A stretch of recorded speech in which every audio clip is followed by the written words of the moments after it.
नमस्कार। बिहार की बात में आप सभी का स्वागत है। मैं हूं पंकज कुमार। इन दिनों बिहार में नेताओं की चौकड़ी घूम रही है। जी हां, प्रधानमंत्री 2 दौरा कर चुके हैं और लगातार अमित शाह भी बिहार का दौरा कर रहे हैं।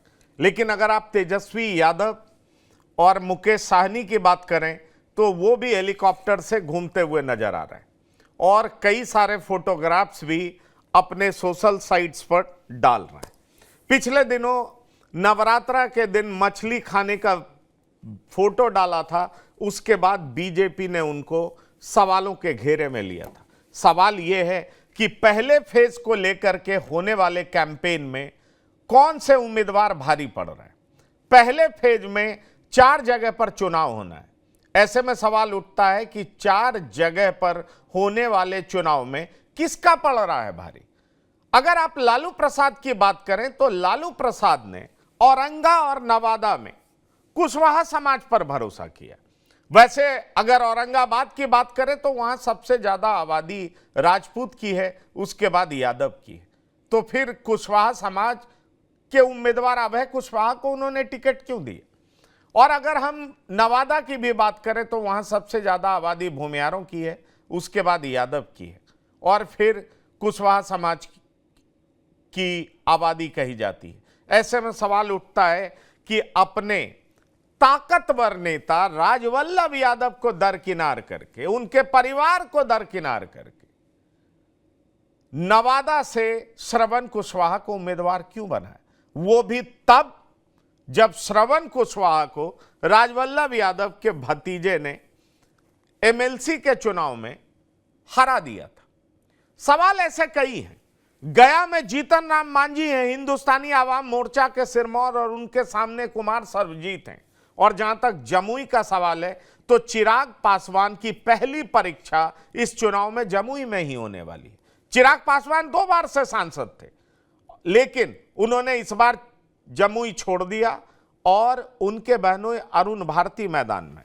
सवाल यह उठ रहा है कि प्रधानमंत्री मोदी की लोकप्रियता और पासवान की विरासत बनाम तेजस्वी का काम कौन मारेगा बाजी।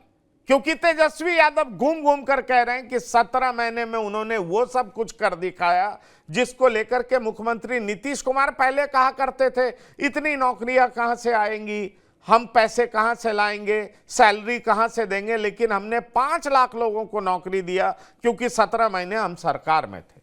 सवाल यह उठता है कि कौन सा मुद्दा किस पर भारी बनेगा।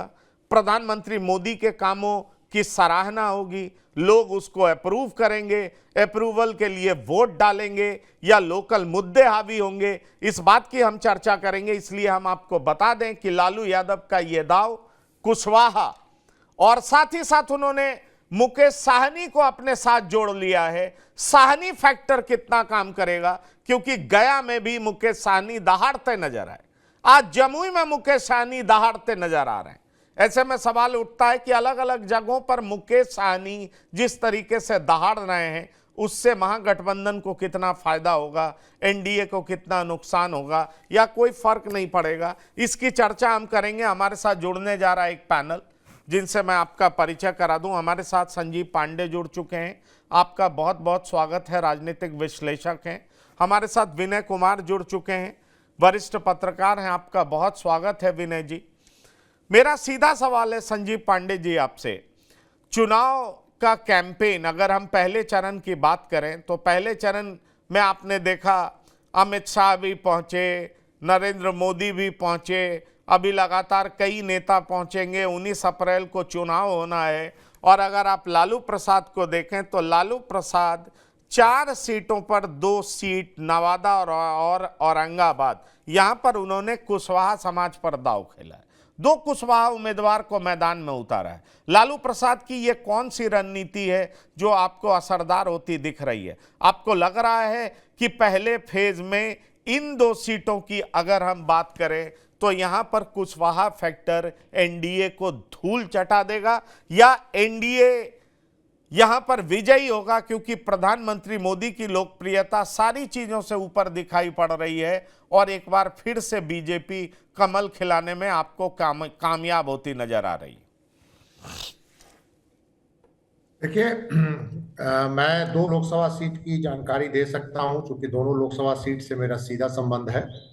औरंगाबाद और गया। और औरंगाबाद में मेरा पुश्तैनी घर है, गया में मैं पला बढ़ा हूँ। तो ये दोनों लोकसभा क्षेत्र में बहुत ही जबरदस्त कांटे की टक्कर है।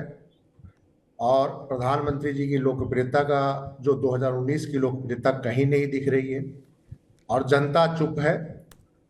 और मैं अपने गांव का ही बता रहा हूं कि जहां पिछले बार 80% एनडीए था, इस बार वहां पे कुशवाहा फैक्टर के कारण, क्योंकि मेरे गांव में कुशवाहा आबादी ज्यादा है, ऊंची जाति अल्पसंख्यक में 8-10 घर ऊंची जातियों के हैं, बाकी 70 से 80 घर कुशवाहा जाति का है।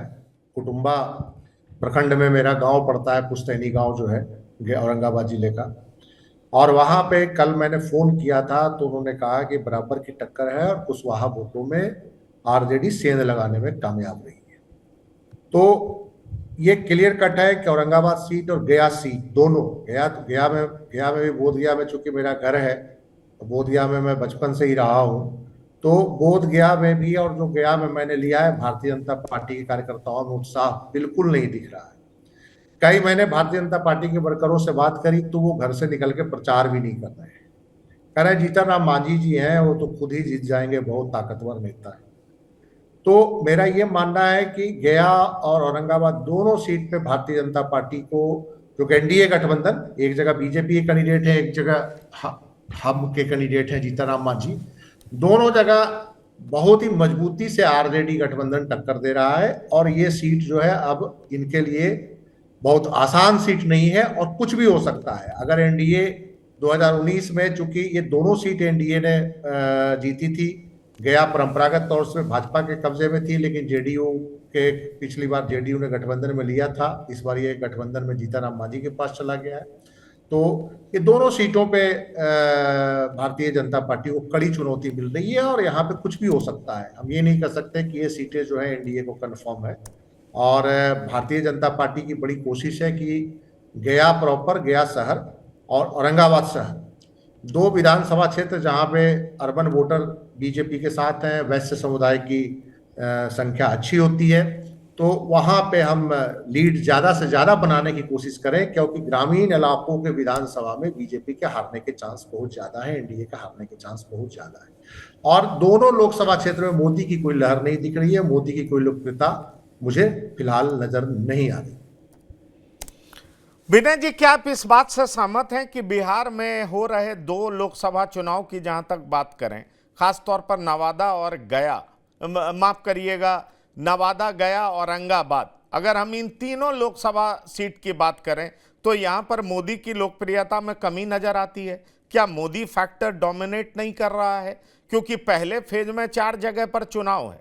औरंगाबाद और नवादा में लालू प्रसाद ने कुशवाहा पर दांव खेला है।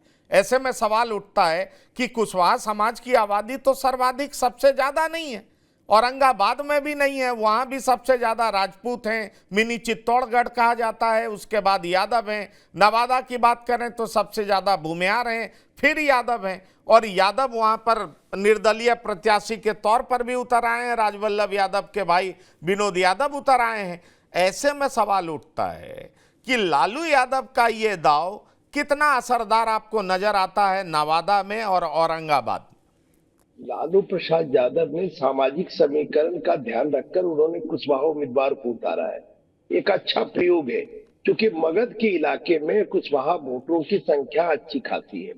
और ऐसे में वो एक प्रयोग किए कि हम अपना जो उनका बेस वोट है यादव और मुसलमान के साथ कुशवाहा को जोड़ना चाहते हैं, तो इसलिए कुशवाहा उम्मीदवार को। लेकिन परेशानी उनकी हो गई नवादा में कि वहां विद्रोही उम्मीदवार खड़ा हो गया, और यादव जाति का जो सबसे मजबूत उस इलाके का यादव माना जाता है, राजवल्लभ के परिवार का यादव, वो खड़ा हो गया, विनोद यादव। और उनके साथ वहां के दो दो विधायक घूम रहे हैं साथ में, जो आरजेडी के विधायक हैं। और आज स्थिति ये है कि लालू प्रसाद यादव या तेजस्वी यादव उनके खिलाफ कोई कार्रवाई भी नहीं कर पा रहे हैं, कोई अनाउंसमेंट भी नहीं कर पा रहे हैं कि भाई इनको हमने पार्टी से निकाल दिया। तो जहां नवादा का सवाल है, वहां दोनों तरफ अगर आप कहिएगा, एनडीए में भी छेद है, एनडीए में भी गायक के खड़े हो गए हैं, तो उनके कारण एनडीए का भी वोट टूट रहा है। दूसरी तरफ जो आरजेडी का वोट है वो टूट रहा है। तो इस टूट में मुकाबला बहुत नजदीकी और कांटे का मुकाबला हो जाएगा। लेकिन जहां तक मोदी का सवाल है, नरेंद्र मोदी का, तो नरेंद्र मोदी की लोकप्रियता आज भी है। लोग आज भी पसंद करते हैं नरेंद्र मोदी को। ऐसी बात नहीं कि नरेंद्र मोदी की लोकप्रियता समाप्त हो गई। और क्योंकि नरेंद्र मोदी कनेक्ट किए हैं आम लोगों से, आम जनता से उनका कनेक्ट। किसान योजना में पैसा देना 6,000 रुपया, अनाज देना लोगों को 5 किलो अनाज, गैस चूल्हा देना, कई ऐसे काम किए हैं जिनसे जनता का सीधा जुड़ाव नरेंद्र मोदी का रहा है और उसके कारण असर है। पिछला बार भी अगर आप देखिएगा 19 का, इन क्षेत्रों में पहले चरण में चुनाव हुआ था और मुझको याद है कि ज्यादातर लोग ये मानते थे कि इन क्षेत्रों में एनडीए हार जाएगी या हार रही है।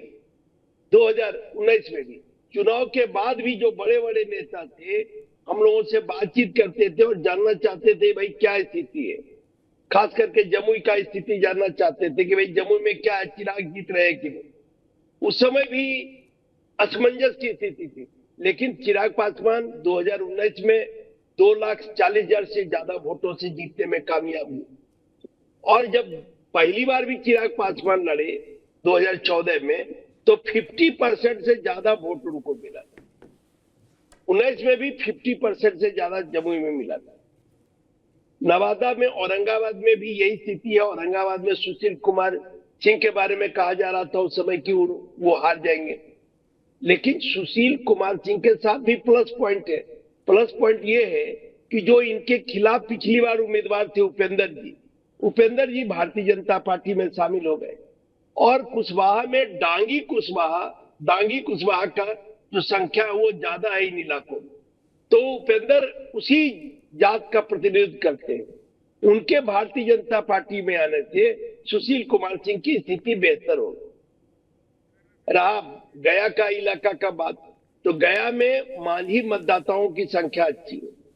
ये सही बात है कि वहां भारतीय जनता पार्टी के खिलाफ जो कैंडिडेट है आरजेडी के, वो भी एक जुझारू नेता है। उनके फादर भी राजेश जी एमपी रहे, हम लोग उनको बहुत करीब से जानते हैं।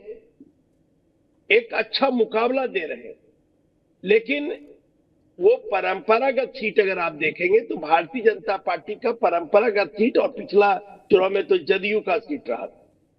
उसके पहले भारतीय जनता पार्टी उसी इलाके से, गया से कई बार चुनाव जीत चुकी है।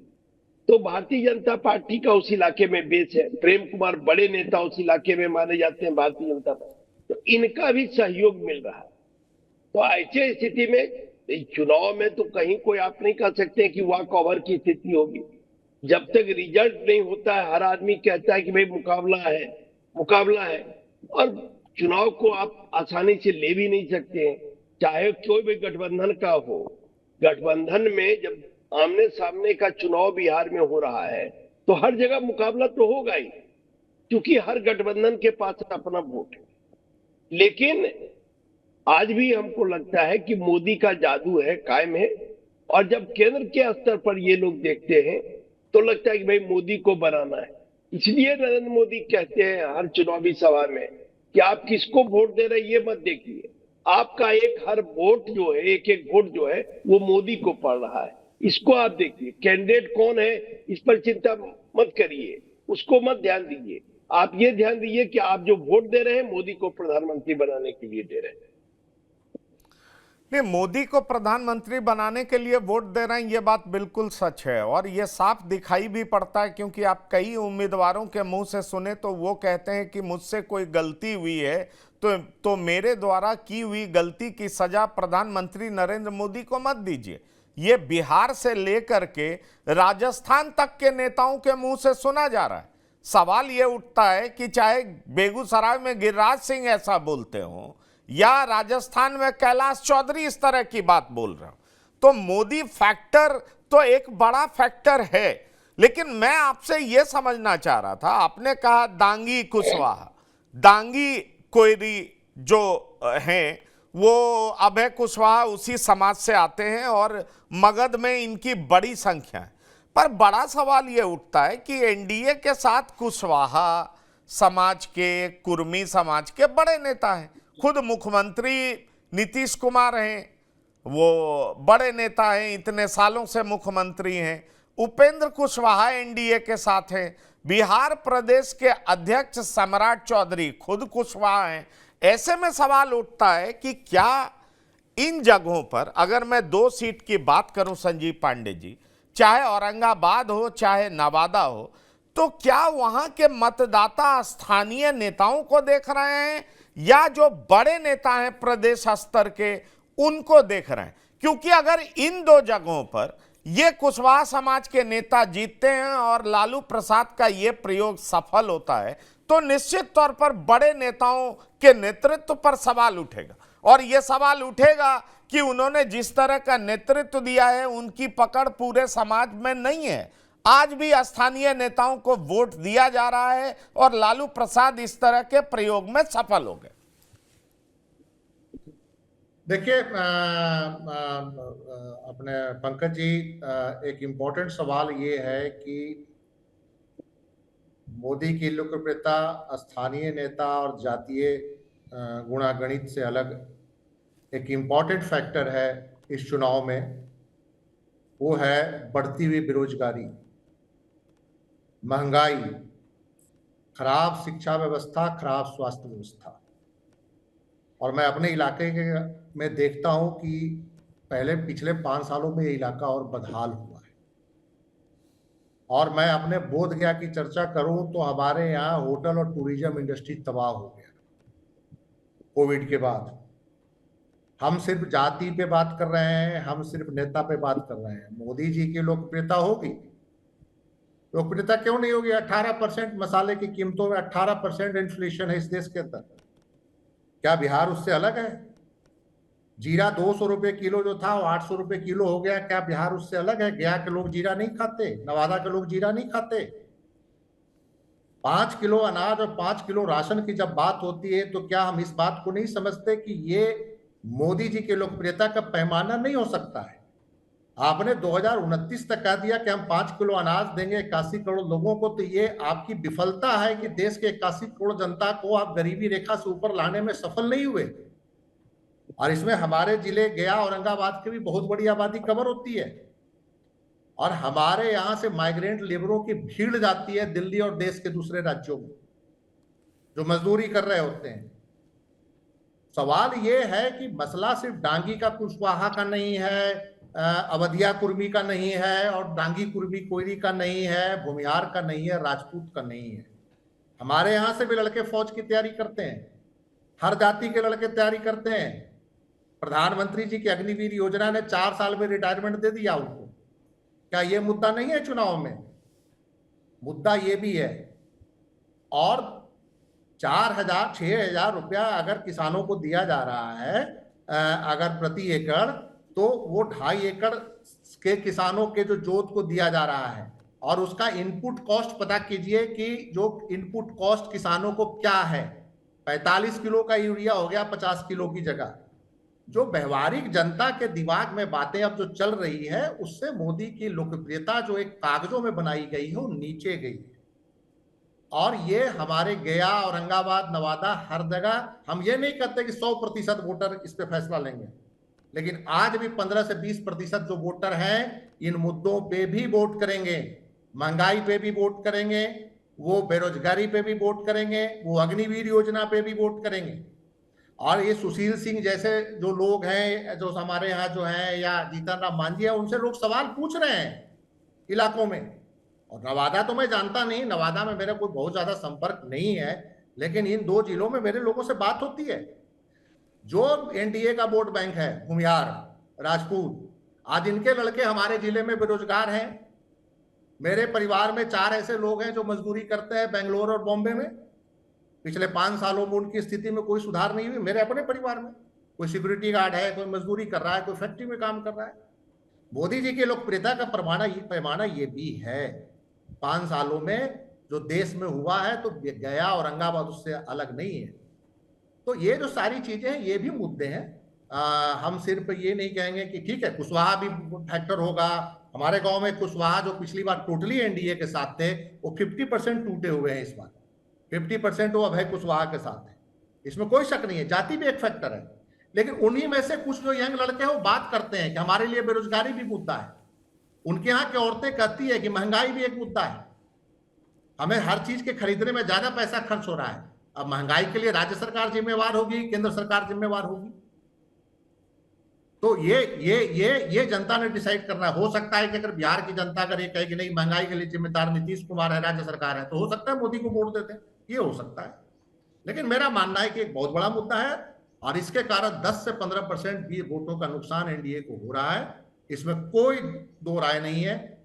जमुई नवादा का तो नहीं जानता हूं, लेकिन ये चूंकि एक राष्ट्रीय मुद्दा है, लोकसभा का चुनाव है, और जहां तक राष्ट्रीय खाद्य सुरक्षा योजना की सवाल है, तो मैं बताना चाहता हूं कि ये 5 किलो अनाज राष्ट्रीय खाद्य सुरक्षा जो एक्ट पास किया गया, तो कांग्रेस का दिया हुआ एक्ट था, कांग्रेस ने अपने जमाने में पास किया था। ये मोदी जी की कोई योजना ही नहीं थी, मोदी जी सिर्फ नाम बदलने में माहिर है, उन्होंने इसका नाम बदल दिया प्रधानमंत्री अन्न योजना, जबकि ये national food security act Manmohan Singh के कार्यकाल में पास हो चुका था और उनके जमाने में ये योजना शुरू हो चुकी थी। हेल्थ से रिलेटेड सारी योजनाएं मनमोहन सिंह के टाइम में शुरू हो चुकी थी, जितनी भी योजनाएं हैं, नाम बदला गया है बस। नाम बदला गया। डॉक्टर संजय आप जुड़ चुके हैं, आपका स्वागत है। डॉक्टर संजय, मेरा सीधा सवाल है, पहले फेज के चुनाव में आपको मुद्दा क्या दिखाई पड़ रहा है? अगर हम औरंगाबाद और नवादा की बात करें खास तौर पर, तो लालू प्रसाद ने कुशवाहा पर दांव खेला है। ऐसे में यह सवाल उठता है कि कुशवाहा के बड़े नेता एनडीए के साथ हैं, तो क्या स्थानीय कुशवाहा उम्मीदवार को कुशवाहा समाज वोट देने जा रहा है? क्या यह आपको दिखाई पड़ रहा है? दूसरा बड़ा मुद्दा यह है कि जिस तरीके से अभी संजीव पांडे कह रहे थे, महंगाई, बेरोजगारी, यह भी एक बड़ा मुद्दा है। Cutting across the caste lines लोग इस बारे में बात कर रहे हैं। वो कह रहे हैं कि कैसे जीरे का भाव बढ़ गया, कैसे खाद का दाम बढ़ गया, उसकी क्वांटिटी कैसे कम कर दी गई। ये सारे फैक्टर्स हैं जिसकी वजह से एनडीए कहीं ना कहीं बैकफुट पर है। जिस तरह की बात हो रही है कि अब की बार 400 पार, दरअसल वो जमीन पर दिखाई नहीं पड़ रहा है। क्या इसमें आपको सच्चाई नजर आती है? बिहार के फर्स्ट फेज में, खासतौर पर फर्स्ट फेज में 4 जगह पर चुनाव है, नवादा, औरंगाबाद, जमुई और गया। अगर मैं नवादा और औरंगाबाद की बात करूं या चारों जगह की बात करूं, तो फर्स्ट फेज में आपको क्या दिखाई पड़ रहा है? देखिए, 2 जनरल सीटें हैं और 2 सुरक्षित सीटें हैं। गया और जमुई को देखा जाए तो सुरक्षित है, और नवादा और औरंगाबाद को देखा जाए तो ये जनरल सीटें हैं। लेकिन कास्ट इक्वेशन यहाँ पर हावी है। जातीय समीकरण और जातीय बोलबंदी यहाँ के चुनाव में प्रभाव डालती है। प्रधानमंत्री नरेंद्र मोदी भी अपने तरीके से एडजस्ट कर चुके हैं। नवादा की सभा में अमित शाह कल गया की सभा में चीजों को कनेक्ट करने की कोशिश किए। तो राष्ट्रवाद, सांस्कृतिक राष्ट्रवाद, लाभार्थी योजना, और अगर मोदी की गारंटी की बात ये कर चुके हैं तो कहीं ना कहीं उनकी सभाओं में तालियां बज रही थी। लेकिन दूसरी तरफ एक तरफ तेजस्वी अकेले प्रचार का कमान संभाले हुए हैं, तो तेजस्वी भी अपनी बात कर रहे हैं। बिल्कुल 5%, 6%, 7% लोग जो इंटेलेक्चुअल हैं वो मुद्दे पर बात करते हैं, लेकिन मुद्दे कभी कभी डाइल्यूट हो जाते हैं। और जब पोलराइजेशन की पॉलिटिक्स होती है तो उस पोलराइजेशन में फिर चीजें इस रूप में हो जाती हैं कि अच्छा ये जीतेंगे, ये हारेंगे। ट्रायंगुलर फाइट बनाने की कोशिश भी की जा रही है। कुशवाहा की जहां तक बात है तो कुशवाहा बहुत पॉलिटिकल तरीके से वोटिंग करते हैं, लेकिन वो तब वोटिंग करते हैं तब उनका उम्मीदवार अकेले हो। जैसे अगर मान लिया जाए कि औरंगाबाद में अगर अभय कुशवाहा उम्मीदवार है तो निश्चित रूप से वहां पर कोई सांस्कृतिक राष्ट्रवाद, किसी भी तरह की बात, बड़े बड़े नेताओं की बात कुशवाहा छोड़ करके वो अपने जो उनके जात के जो नेता हैं उनको वो वोटिंग करते हैं। इस कटु सत्य को मुझे बताने में कोई दिक्कत नहीं है। अब रही बात की नवादा में, तो नवादा में कुशवाहा तो है, लेकिन विनोद यादव और ये जो वहाँ जो राजवल्लभ यादव है जिनका एक अपना प्रभाव है, राजवल्लभ यादव और विनोद यादव यादवों के वोट को ट्रांसफर करा पाएंगे कि ताकि वो सीट की दावेदारी कल किसी कुशवाहा समाज की हो, क्योंकि मगध में कुशवाहा चीजों को प्रभावित करते हैं। वो मैं नहीं जाऊंगा कि वो डांगी कुशवाहा है कि कौन कुशवाहा है, वो कुशवाहा एक हो जाते हैं और बड़ा पॉलिटिकल तरीके से वोटिंग करते हैं। तो आमने सामने की टक्कर में जातीय गोलबंदी तो दिखती है। अब तेजस्वी यादवों का वोट ट्रांसफर करा देते हैं तो नीतीश कुमार अति पिछड़ा का वोट ट्रांसफर करा देते हैं तो बैलेंस हो जाएगी चीजें। मुस्लिम भी उदासीन है, जैसे ही उनके खाते में 2 सीटें दी गई राजद के द्वारा 23 लोकसभा की सीटों में मुस्लिम उदासीन दिख रहे हैं। राजद के प्रति जो पहले बहुत एग्रेसिव रहते थे, गोलबंदी से बात करते थे, आज थोड़ा हो सकता है कि पोलिंग डेट में फिर ये गोलबंद हो जाए कि कहीं एनडीए में जीत जाए। वो एक पार्ट है, उस पार्ट को हम इनकार नहीं कर सकते हैं, लेकिन कड़ा मुकाबला है। जीतनराम मांझी भी कड़े मुकाबला का सामना कर रहे हैं क्योंकि सर्वजीत पासवान का भी एक अपना प्रभाव है और इनके पीछे भी एक गोलबंदी है, लेकिन वो गोलबंदी जातीय गोलबंदी है, वो मुद्दे की गोलबंदी नहीं है कि ठीक है इनको रिप्लेस करके अगर सर्वजीत पासवान को ले आएंगे तो सर्वजीत पासवान गया की बेहतरी के लिए या एक नया ब्लूप्रिंट लेकर के आएंगे और गया एक बेहतर तस्वीर पेश करेगा। इसके लिए नहीं कि अगर उधर जीतनराम मांझी है तो इधर सर्वजीत पासवान है, अगर सुशील सिंह सिटिंग एमपी है तो कुशवाहा समाज में ये मैसेज है कि अभय कुशवाहा, क्योंकि पिछली बार भी जो उपेंद्र प्रसाद ने कंटेस्ट दिया था, सब कंटेस्ट दिया था और लोकसभा में 60-70 हजार वोटों के मार्जिन को मैं बहुत बड़ा मार्जिन नहीं मानता हूँ, 18-19 लाख वोट होते हैं, तो मात्र 70 हजार वोट से उपेंद्र प्रसाद हारे थे। वहां भी जो कुशवाहा दाव था वो लालू प्रसाद का चल गया था। नवादा में इधर गुंजन सिंह है तो उधर विनोद यादव है, वहां भी जातीय सभी, क्योंकि नवादा से मैं जुड़ा रहा हूँ, गया और औरंगाबाद तो हम लोगों का घर का इलाका है, इसलिए यहाँ से तो तुरंत हम लोग जुड़े रहते हैं। लेकिन नवादा में भी मुद्दे कौन है और मुद्दों की जगह पर वहां पर बात हो रही है समीकरण पर कि क्या विवेक ठाकुर वहां पर चीजों को प्रभावित कर देंगे, या अगर विवेक ठाकुर नहीं प्रभावित करेंगे तो फिर कौन प्रभावित करेंगे। तो वहां भी चीजें जाकर के वहां पर ठहरी हुई है। तो जमुई को लेकर के आते हैं। अब देख रहा था कि वो खाली नल दिखाए कि भाई ये नल तो है लेकिन पानी नहीं है, और इधर अरुण भारती कह रहे हैं कि जमीन तो मेरा है, हम अपने तरीके से तय करेंगे। मुद्दे तो होते ही है, मुद्दा नहीं कहते हैं, इस सच्चाई को कौन नहीं स्वीकार करेगा। लेकिन जब जाकर कोई बंदे में सब तस्वीर तय होने लगती है तो मुद्दे भाव हो जाते हैं और मुद्दे की जगह पर वो जातीय संगठन और पोलराइजेशन हावी होने लगता है। मुझे लगता है आज हम लोग बात कर रहे हैं 11 तारीख को, 16-17 तक ये प्रबंधी बिल्कुल साफ साफ दिखने लगेगी कि एक पक्ष में कौन को खड़े हो गए, एक पक्ष में कौन को खड़े हो गए। तो पिछड़ा और अगड़ा, इसका जो एक समीकरण है उस कॉम्बिनेशन में मैं देख रहा हूँ, अगर पूरी तरह से दिख रहा, चाहे वो औरंगाबाद हो, चाहे नवादा हो, चाहे गया हो, वो एनडीए के तरफ दिखना अब शुरू हो गए हैं। क्योंकि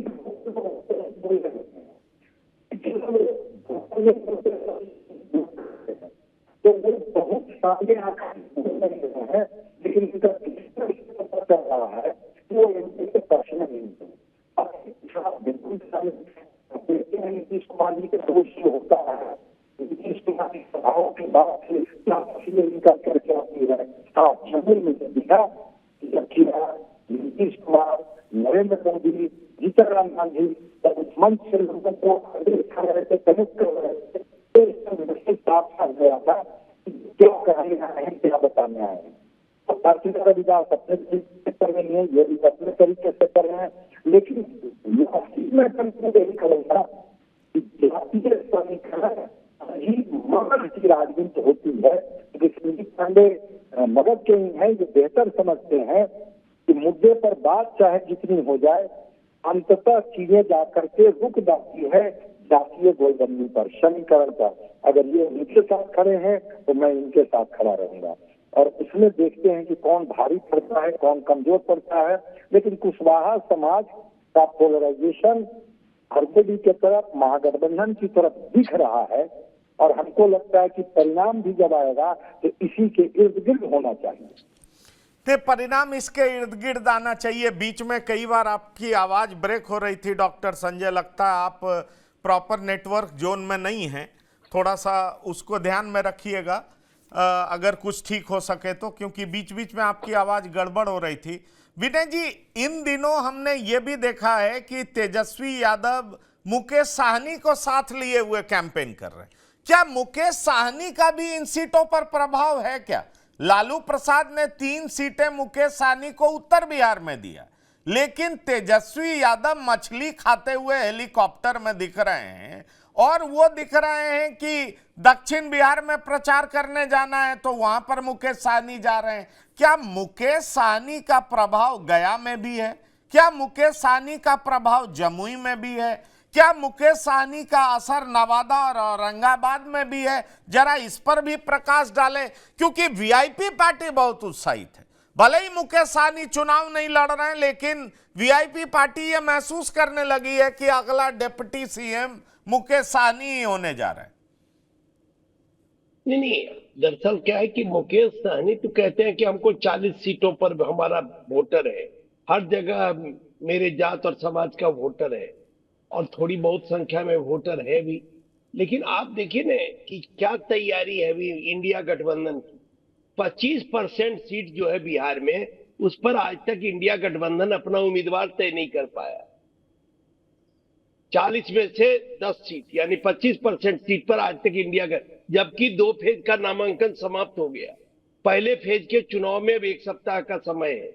ऐसी स्थिति में भी इंडिया गठबंधन अपने पहलवान को नहीं तैयार कर पाए हैं, खोज नहीं पाए हैं, अभी भी चल रहा है। दूसरी बात है, अभी जो टिकटों के मामले में है कि पहले पार्टी को चंदा देना पड़ता है फिर टिकट मिलता है, अभी इसी की खोज चल रही है इंडिया गठबंधन में। तो उसके अलावा जो इंडिया गठबंधन में सामूहिक रूप से प्रचार कार्य होना चाहिए वो प्रचार कार्य नहीं हो रहा है। अब आज भी वामपंथी दल के नेता उनके साथ नहीं अभी घूम रहे हैं, कांग्रेस के नेता नहीं घूम रहे। तो एक जो मैसेज देना चाहिए जो गठबंधन का स्वरूप है। दूसरी तरफ आप अगर एनडीए को देखिएगा, एनडीए में सारे नेता मंच पर मौजूद रह रहे हैं। प्रधानमंत्री नरेंद्र मोदी के साथ साथ नीतीश कुमार, जीतन राम मांझी या उनके पुत्र रह रहे हैं, चिराग पासवान, पारस, जो भी इस गठबंधन में जो लोग हैं सब मंच पर दिखाई दे रहे हैं। तो वो एक मतदाताओं को अपना एक मैसेज देना चाहते हैं कि जो मेरा गठबंधन है बहुत मजबूत गठबंधन है। दूसरी तरफ अब ये हल्की बात है कि अब हेलीकॉप्टर पर मछली खा रहे हैं, उसका तस्वीर दिखा रहे हैं, उस पर आलोचना हो रहा है, उस पर विचार विमर्श। भाई विचार विमर्श तो मुद्दे पर होना चाहिए। और जैसे बात है संजीव जी जो कहे कि इन मुद्दों पर होना चाहिए ना, बेरोजगारी के मुद्दे पर चर्चा होनी चाहिए थी, तो आप मछली पर चर्चा कर रहे हैं हेलीकॉप्टर पर। हेलीकॉप्टर पर जो भी जाता है प्रचार करने, उसमें मिर्ची भी कवर करने, उसमें मिर्ची भी दिखा रहे हैं और कह रहे हैं कि मिर्ची लग रही होगी, ये भी दिखा रहे हैं। हम लोग भी पंकज जी बहुत बार मैंने लगातार हम लोग कवर करने जाते रहे हेलीकॉप्टर पर। तो ये परंपरा है, दिन में लोग नाश्ता करते हैं, भोजन करते हैं, हेलीकॉप्टर पर ही खाते हैं, सुबह से शाम तक प्रचार होता है। 3-3, 4-4, 5-5 मीटिंग हम लोग एक दिन में कवर किए हैं नेताओं के साथ जाकर। तो ये सब एक तरह से कह सकते हैं कि ये बचपना वाला हरकत है। आज भी जो मैच्योरिटी का होना चाहिए वो नहीं होके अब छोटी छोटी बातों को डाला जाता है, इस पर चर्चा हो रही है। भाई गंभीर चर्चा तो हो नहीं रही। इसलिए जो संजय जी कहे कि भाई मुद्दा गौण हो जाएगा, बाद में वही जात मुख्य होगा और जात के आधार पर भी चीजें तय होगी कि जिसके पक्ष में जितनी जातियों की संख्या होगी। अब कहा जाता है कि भाई अति पिछड़ा का झुकाव नीतीश कुमार की तरफ है। अगर अति पिछड़ा नीतीश कुमार की तरफ है, ऊंची जाति का झुकाव माना जा रहा है एनडीए की तरफ है। तो इस तरह से जो गोलबंदी उधर यादव का कहा जा रहा है, दूसरी तरफ है मुसलमानों में थोड़ी नाराजगी है कि भाई हमको नहीं मिल रहा है, पूरा सम्मान नहीं मिल रहा है। आरजेडी में पिछली बार आरजेडी ने 5 सीट पर चुनाव लड़ाया था मुस्लिम उम्मीदवार को, इस बार 2 ही टिकट दिया है। तो कई तरह की नाराजगी है, कई तरह का कंट्राडिक्शन है, जिसके कारण मुझे लगता है कि अभी भी जितना मजबूती से इंडिया गठबंधन को लड़ना चाहिए उतना मजबूती से इंडिया गठबंधन चुनाव नहीं लड़ रहा है। और इसके कारण जो इंडिया गठबंधन के समर्थक भी है उनमें भी कहीं न कहीं निराशा का भाव है कि भाई आप क्यों नहीं कैंडिडेट तय कर पा रहे हैं। अब 25% कैंडिडेट आज तक तय नहीं कर पाए, तो क्या कारण है कैंडिडेट नहीं तय पर? अब दिक्कत क्या है, लालू प्रसाद यादव की पार्टी को तो अपना जनाधार भी है, लेकिन जिनका नहीं कोई संगठन है, नहीं कोई कार्यक्रम है, वैसे दल को आप टिकट दिए तो वो अपना उम्मीदवार भी नहीं तय कर पा रहे हैं। नहीं, वो कहा जा रहा है कई कि तरह की दिक्कतें- कांग्रेस की स्क्रीनिंग कमेटी 12 तारीख को बैठेगी और 13 तारीख को फिर सीईसी बैठेगा और फैसला कर लेगा कि बाकी के 6 सीटों पे कौन उम्मीदवार होंगे। और वीआईपी पार्टी अभी 3 उम्मीदवारों को ढूंढ ले रही है, कुछ नामों पर चर्चा हो रही है। ये कुछ नाम हमें पता भी है, जैसे झंझारपुर से गुलाब यादव सबसे आगे चल रहे हैं, वो भले ही पहले आरजेडी में थे। वीआईपी पार्टी बहुत मस्त होकर के घूम रही है कि उसको 3 सीटें लालू प्रसाद ने दे दिया है, नहीं, और वीआईपी पार्टी दावा कर रही है कि उसका असर 13 सीटों पे दिखेगा। वीआईपी के तो जो बड़े नेता है मुकेश सहनी चुनाव से ही भाग गए, चुनाव मैदान में उतरने को तैयार नहीं हुए। उनके दल के लोग चाहते थे, क्योंकि अब जब कमांडर ही भाग जाएगा चुनाव से तो क्या स्थिति होगी। तो इसलिए वीआईपी पार्टी को तो ठीक है, उनको 3 सीट मिला, 3 सीट में से उनके पार्टी के कैडर कितने लड़ेंगे ये भी देखने वाली बात होगी।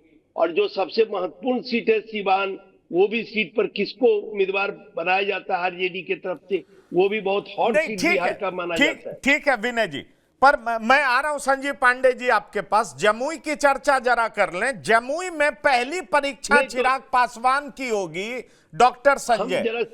डॉक्टर संजय हम इस पर पंकज जी कह देते हैं जमुई के बारे में, चूंकि जमुई मेरा घर है जी और हम वहीं के रहने वाले हैं जमुई के, तो इसलिए इस क्षेत्र को हम बेहतर जानते हैं। वैसे तो हम लोग पूरे बिहार में हर क्षेत्र के बारे में जानकारी रखते हैं। जी हाँ, फिर मैं डॉक्टर संजय के पास जाऊंगा, फिर संजीव जी के पास जाऊंगा, क्योंकि चिराग की पहली परीक्षा वहां पर होगी। उन पर उनके सहयोगियों ने ही टिकट बेचने का आरोप लगाया है। नहीं, देखिए अभी राजनीति में क्या है कि जिसको टिकट नहीं मिलता है वो बेचने का आरोप लगाता है, क्योंकि आप सबको संतुष्ट नहीं कर सकते हैं। हम लोग भी जब पत्रकारिता में रहे या ब्यूरो चीफ अब है, या तो कभी न कभी कोई रिपोर्टर नहीं बनाते तो तुरंत आरोप लगा देता है कि भाई हमको हटा के इनको रखे, क्या बात है। तो इस तरह की बातें अभी बहुत चल रही है, और राजनीति में भी इसका है कि नहीं, जरा जमुई पे जल्दी से बताइए, जमुई पे बताइए जल्दी।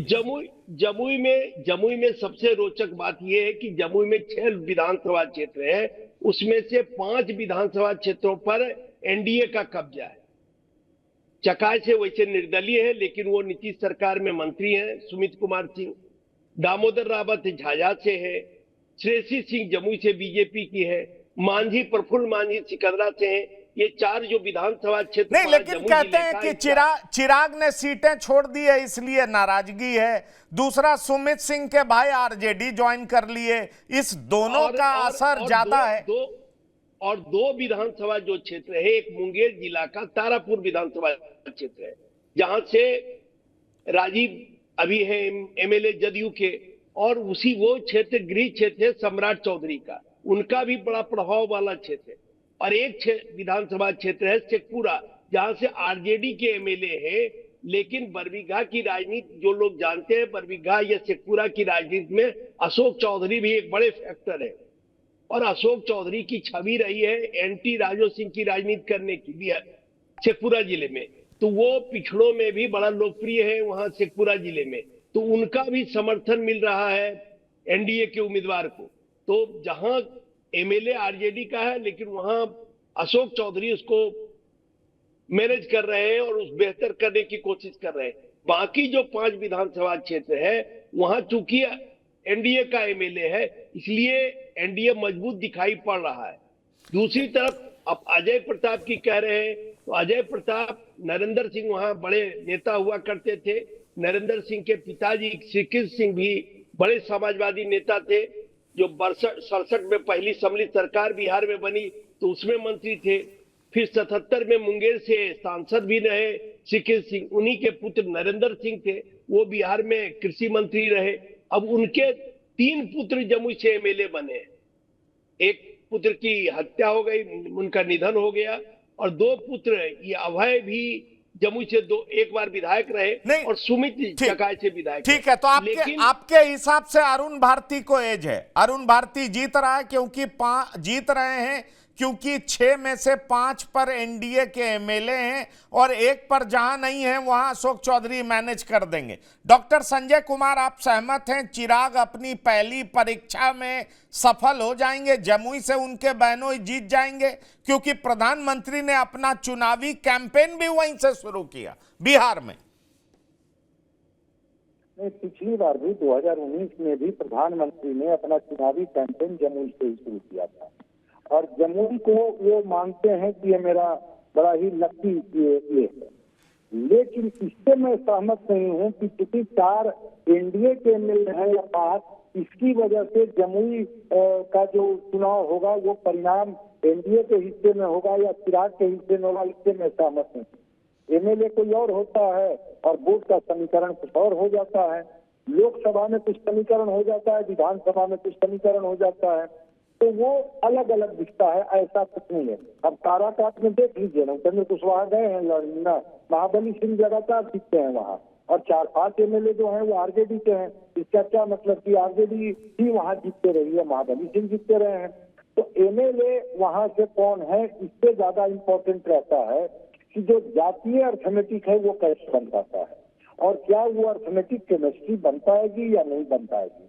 और एंटी इनकम्बेंसी है जमुई, चिराग पासवान चाहे जितनी बातें कर लें, एंटी इनकम्बेंसी है। इनसे शिकायतें हैं केंद्रीय विद्यालय और मेडिकल कॉलेज के बाद भी लोगों की शिकायतें हैं कि जमुई में कोई इंडस्ट्री नहीं आया। और विनय जी से ही मैंने पहले बात किया था, जमुई का जातीय समीकरण इन्होंने बताया है कि वहां पर कैसे जातीय समीकरण वहां पर है। तो वो जातीय समीकरण का अर्थमेटिक कैसे बनता है, केमिस्ट्री में कैसे परिणत होता है, क्योंकि अर्चना रविदास भी है और मनोज यादव भी है। तो एक तरफ ये बात जरूर हो रही है जमुई में कि अगर अरुण भारती लड़ रहे हैं तो ये सुरक्षित सीट से सुरक्षित व्यक्ति ही जीतेगा, लेकिन ऐसे तो इनके पति अगर यादव हैं तो यादवों का यहाँ पर फिर बच्चा होगा। इसको लेकर के थोड़ी मरमरिंग है, जो मरमरिंग शाम्भवी चौधरी को लेकर के समस्तीपुर में भी है। तो जमुई में जो अर्थमेटिक जो जातीय बन रहा है, उस जातीय अर्थमेटिक में अभी नहीं कहा जा सकता है, क्योंकि जिस रविदास जाति की बात कर रहे हैं, पासवान से अधिक रविदास लोग हैं जमुई में। वो करीब उनकी संख्या 1 से 1.5 लाख है। ये विनय जी को ज्यादा आंकड़ा पता होगा एग्जैक्ट, और पासवान जाति का वहां पर संख्या कम है। लेकिन जो अगला जाति के लोग हैं, जो अब मान लिया जाए कि चकाई से जीत जाते हैं नरेंद्र सिंह के बेटे, वहां पर अछूतों की संख्या कम है लेकिन वो जीत जाते हैं। एक अर्थमेटिक बन जाती है, एक समीकरण बनता है और वो चुनाव निकाल लेते हैं। तो जमुई का फाइट भी टफ फाइट है। और बिल्कुल आपके सवाल मौजूद है जो आपने सवाल किया कि क्या चिराग पासवान अगर जमुई छोड़े हैं तो क्या इनके लिए लिटमस टेस्ट होगा। अगर परिणाम इनके हिस्से में आएगा तब तो बड़ी बात है। अगर परिणाम कहीं से भी गड़बड़ाया तो चिराग पासवान की क्रेडिबिलिटी पर सवाल होगा कि जमुई को ये नहीं बचा पाए। प्रधानमंत्री भी बिहार में पहली एंट्री किए, जमुई को बचा नहीं पाए। ये सवाल विपक्ष के द्वारा बड़े धारदार तरीके से होगा, क्योंकि अर्चना रविदास भी डोर टू डोर कैंपेन में मैंने देखा है नल खोलते हुए, मैंने देखा झोपड़ियों में जाके पूछते हुए कि आपके परिवार के लोग कितना बिहार से बाहर में है। मैंने देखा ये पूछते हुए कि कोई उद्योग धंधा भी लगा क्या। बिल्कुल बिल्कुल। अब नवादा का एक लाइन का सवाल कर ले। नवादा में श्रवण कुशवाहा को राजवल्लभ यादव कितना नुकसान पहुंचाएंगे संजीव जी? श्रवण कुशवाहा को एमएलसी के चुनाव में भी राजवल्लभ यादव का परिवार हरा चुका है। ऐसे में सवाल उठता है कि राजवल्लभ यादव 2009 में भी लालू प्रसाद से बगावत कर उनको धूल चटा चुके हैं। क्या इस चुनाव में भी आपको लगता है कि राजवल्लभ यादव की बगावत बीजेपी के लिए वरदान साबित होने जा रही है? जरा 2 लाइन में जवाब दीजिएगा, समय की सीमा पार कर रहे हैं हम लोग। देखिए, निश्चित रूप से मजबूत नेता है, लेकिन अब डिपेंड करता है कि कितना वोट काटते हैं। वोट तो जरूर काटेंगे और वोट काटने में यादव मतदाताओं पे प्रभाव पड़ेगा कि यादव वोट ही काटेंगे, वो दूसरी जातियों का वोट नहीं काट पाएंगे। अब डिपेंड करता है कि इधर तो दूसरी जाति के जो है वो कितना वोट काटते हैं, उस पर डिपेंड करता है। लेकिन राजवल्लभ यादव निश्चित रूप से जो प्रभाव क्षेत्र वाला विधानसभा क्षेत्र है वहां पे वो आरजेडी के वोटों में सेंध लगाएंगे। लेकिन आरजेडी उम्मीद करेगी कि जो कुशवाहा वोटर है और दूसरे वोटर उनके साथ प्लस होगा, तो वो हम जो है माइनस को प्लस में करने में सफल होंगे। लेकिन इतना निश्चित है कि राजवल्लभ यादव वोट काटेंगे। क्योंकि राजवल्लभ यादव के भतीजे अशोक यादव निर्दलीय एमएलसी भी जीते हैं, उनकी पत्नी विभा देवी विधायक भी हैं। 2009 में भी इन्होंने लालू प्रसाद से बगावत कर धूल चटा दिया था, 95 में भी विधायक बना लिया था, कई बार ऐसा इन्होंने किया है। अब सवाल ये उठता है कि पहले फेज के चुनाव में पलड़ा किसका भारी होता है? चिराग क्या पहली परीक्षा में सफल होते हैं? नरेंद्र मोदी का जादू चलता है या लालू प्रसाद का ये दाव साहनी पे जो उन्होंने अभी हाल फिलहाल में चला है और साथ ही साथ 2 कुशवाहा प्रत्याशी उतारे हैं, लालू प्रसाद का दाव सफल होता है? ये देखने वाली बात होगी। पहले फेज के हर सीट की चर्चा हमने की। विनय जी आपका, डॉक्टर संजय कुमार आपका और संजीव पांडे जी आपका बिहार की बात में शिरकत करने के लिए बहुत बहुत धन्यवाद और शुक्रिया। तो बिहार की बात में इतना ही। ताजा तरीन खबरों के लिए लगातार आप देखते रहिए TV9। धन्यवाद, नमस्कार।